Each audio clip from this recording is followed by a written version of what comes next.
Diabetes Association by unsuspecting members of the public to lodge their complaints about anti-diabetes drugs they had purchased online drew the attention of the association to the activities of a syndicate who were selling unregistered and fake drugs under the guise of the National Diabetes Association.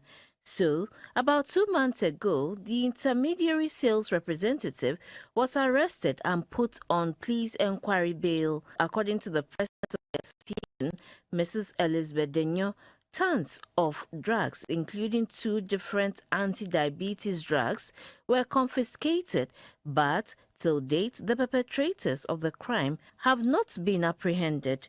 The association further queried how these medications got on the market.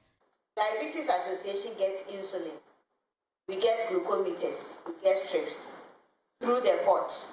My brother, before you can bring our insulin out of Kotoka Airport, sometimes I walk till I can't walk again. FDA will take samples, come for this, before they give us a certification and it comes out.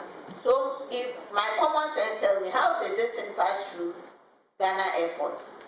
When I go through all those procedures, so who at the airport, being a customs officer, being a FDA, how this thing to pass through our port? One of our cardinal rules too is that every medication in Ghana must have the use translated in English. So even the leaflet inside is not in English. So who passed it out of our ports for it to even get to them to distribute? That is our question. So I don't need to tell you there is something fishy. Straight away, you have to fill in the blank space. I reported to FDA for weeks.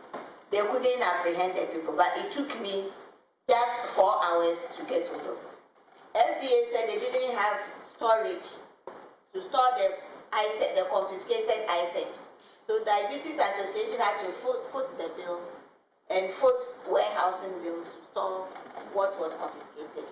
In response to the accusation by the association that the FDA and the police have been laid back in bringing the culprits to book, the Director and Legal Affairs at the Foods and Drugs Authority, Mr. Joseph Yalbeni said it cannot go ahead of the police to mete out sanctions.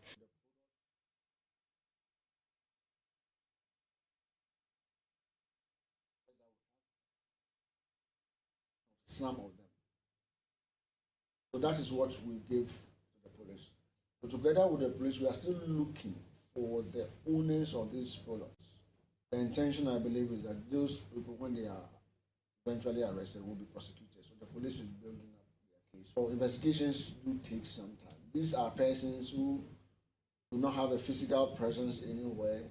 The person who has a physical presence has been arrested.